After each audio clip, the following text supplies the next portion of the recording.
there. So I'm putting it out there, and I like to see the other people understand that. And hopefully, the idea is if we provide something that's genuinely valuable to people, they will want to support that work and to help support what we do. So I hope people will, if they have the resources, I hope they will purchase the physical copy. But there it is on your site as well, joeplumber.com, and of course I'll be linking to that. And also, I understand you've been doing something interesting with an older book of yours, Dishonest Money. You've been giving out copies of that? Distributing, yeah. I set a goal. Oh God, it was probably only about a month and a half ago, and it was to distribute 1,000 free copies, physical copies of the book, and I'm at 975 right now. So if there are 25 people in the audience who really want a copy. Yeah, sure. Well, before that, I was selling them basically for just below the shipping cost. So that's still available too. Like if they want to cover the shipping, you get 5 copies for $5. If you want 10 copies, you get 10 copies for $10. That's at the website.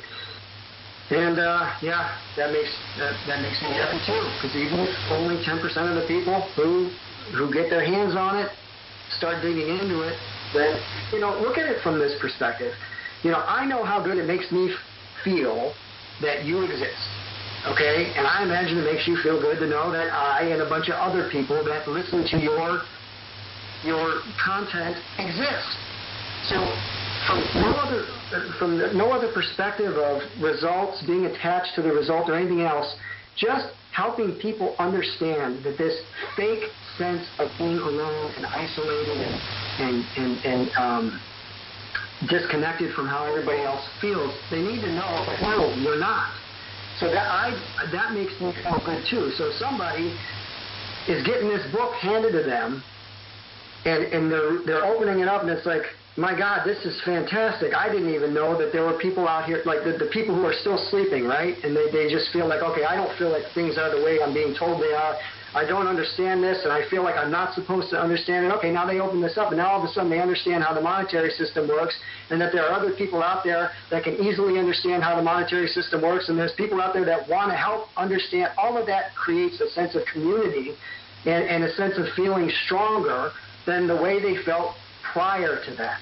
Prior, they just felt like, I don't get it, and I would like to understand it, but I don't know where to start, and none of my friends are interested in anything other than drinking beer and watching football. And so, yeah, from that perspective, I think that there's that element of it, too. To just know, when you had Daniel Ganser on, man, I was so thrilled with where that interview went in the end. I didn't expect for him to start talking about consciousness and start talking about purposes greater than yourself, and it was so sincere and so beautiful. Well, what is he touching on right there? He's making me feel like I'm not alone. Now, other people might not be able to relate to it, but man, it was good for me. It made me feel great. I was like, oh man, I wouldn't have expected this from an academic. It's good to know that this guy who is very, very detail and fact-based and all this other stuff has explored those areas in his mind. So yeah, it was great. Exactly right. Well, I think it comes down to fundamental motivations and inspirations, and I think you can either be motivated by anger and hatred and fear and resentment, and I don't want that and I'm pushing back, or you can be motivated out of love. I want to create this. I want more of this in the world. And there is a definite difference in the mindset that produces that and then what is produced from those mindsets. And I think it shows. I think it shows when people pick up a book like this and really start to dive into it. I hope they will do so. But I think we'll leave this conversation here for today. There's obviously so much more to explore, but we could spend probably 100 hours exploring it and still only scratch the surface. At any rate, nothing will actually beat getting the book itself and actually reading through it. So I think we'll leave it there for today. But Joe Plumber, thank you so much for this. I really appreciate it. I'm joeplumber.com, and I hope people will keep an eye out on Joe Plumber for future works and projects. Any books coming in the near future? Well, right now, I'm actually working on the 15th anniversary to Dishonest Money, okay? And then after that, I don't know. I saw your Tuttle twins. What's his name? I'm sorry. Connor Boyack. Yeah, Connor. I've been thinking for years about writing something that's at least teen-friendly, a Tragedy and Hope 101 teen-friendly version. That would be the easier project for me. The other project would be something that really just gets into everything. It gets into everything from eugenics all the different levers of power that they control and tries to summarize everything that I've covered up to this point. I talked about this a long time ago. We covered it in your documentary slightly, but I hadn't been able to really dig into it as deeply as I wanted to at that point. It was just kind of like touching it on a surface level. To really show, like I've got a copy of Ecoscience over here, and that I would like to go through and really pull out some of those quotes where they're talking about putting sterilants in the water, and National Security Study Memorandum 200, where they said we got to reduce global fertility, and oh shucks, when global fertility just started going down like this. Yeah. There's a lot to cover there. Yeah. And I think right now people are. I really believe more of them are open to the idea of looking at this stuff and realizing it's real. So, yeah, the more difficult, if I really want to torture myself, that's probably a good year and a half. But we'll see. We'll see, buddy. I'll let you know for sure. Excellent. Well, I'm looking forward to whatever it is you come up with. In the meantime, joeplumber.com. I think we'll leave it there for today. Thank you so much for your time. It's great being with you, James, always.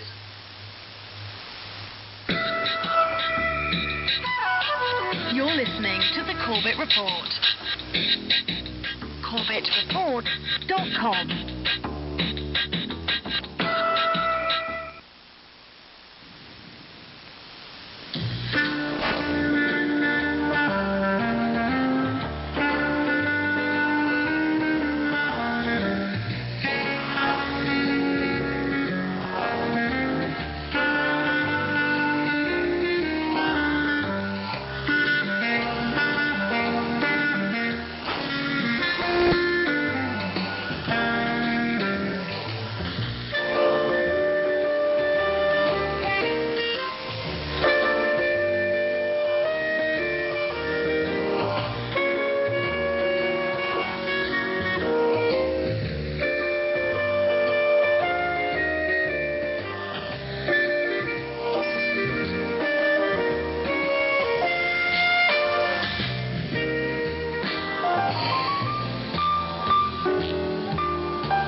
Corbett Report. CorbettReport.com.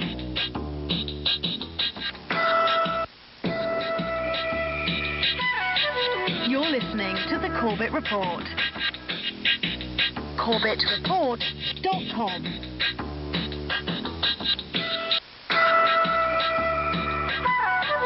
You're listening to the Corbett Report. CorbettReport.com.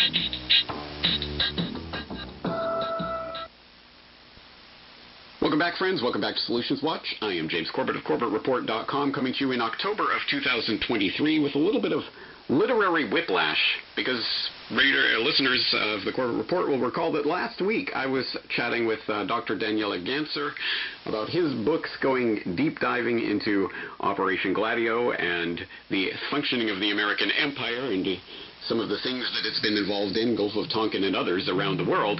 Well, this week, here on Solutions Watch, we're going to be covering similar topics, and similar events, but from a very different literary perspective. This time not an academic or scholarly treatise of any sorts. We're going to look at something from the other end of the learning spectrum, and this is a question, as I have had pains to note several times on the Social Solutions Watch podcast over the years, this is a question I get a lot.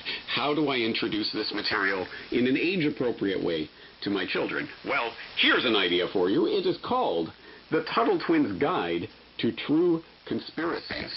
And it is by not one, not two, but three-time Solutions Watch guest, Connor Boyack, who I will assume is now familiar to the regular audience. For the rest of you, of course, I will put in the link to TuttleTwins.com so that you can go and check out the Tuttle Twins books that I have talked about here with Connor in the past, but here we're going to be talking about the latest edition of the Tuttle Twins series, this time the Tuttle Twins' Guide to True Conspiracies. So let's bring him on the program. Connor, thank you so much for joining us today. Thanks for having me, James. I'm excited. So am I. And this is an interesting book in so many different ways. But rather than me pre-talking it, why don't I give you a chance to introduce it to the audience? What is this book? What prompted you to create it? What are you seeking to do with it?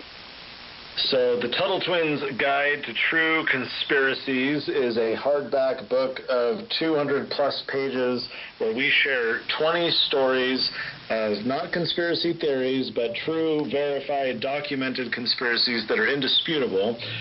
This is for a teen audience. This is part of our guidebook series, so this is, I believe, our sixth guidebook. We have guidebooks on logical fallacies, on courageous heroes.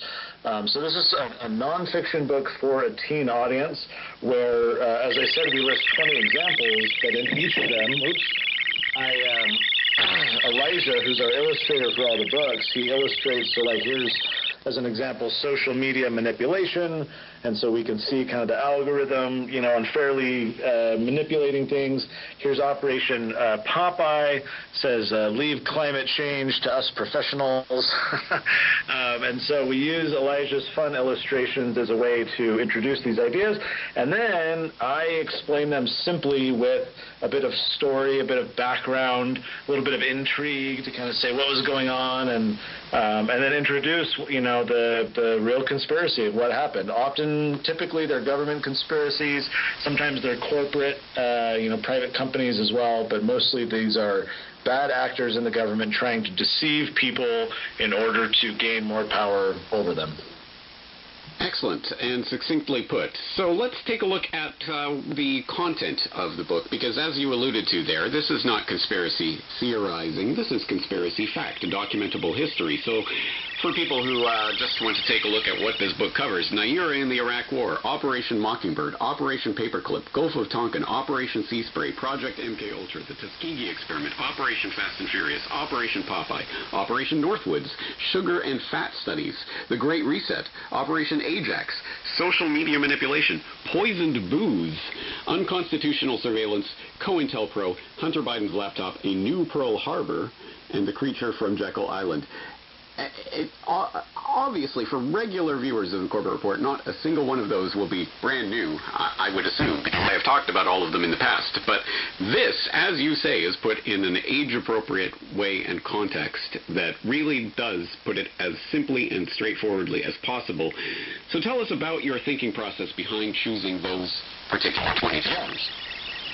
Well, this could have been a longer book with many more examples, and so we decided on 20 for the length of the book, and there were things not included here. I'll give an example, like the JFK assassination. I think that there was foul play, that it was the intelligence community, and there's been increasing new revelations about that, and also stonewalling to release the documentation that the government is legally, bound to do. That's super fishy to me. That seems extremely plausible that the government was involved. We just don't yet have the document, the declassified, smoking gun to say, aha, here you go. So again, our desire here was to not have a book where it's like, oh, okay, you Alex Jones people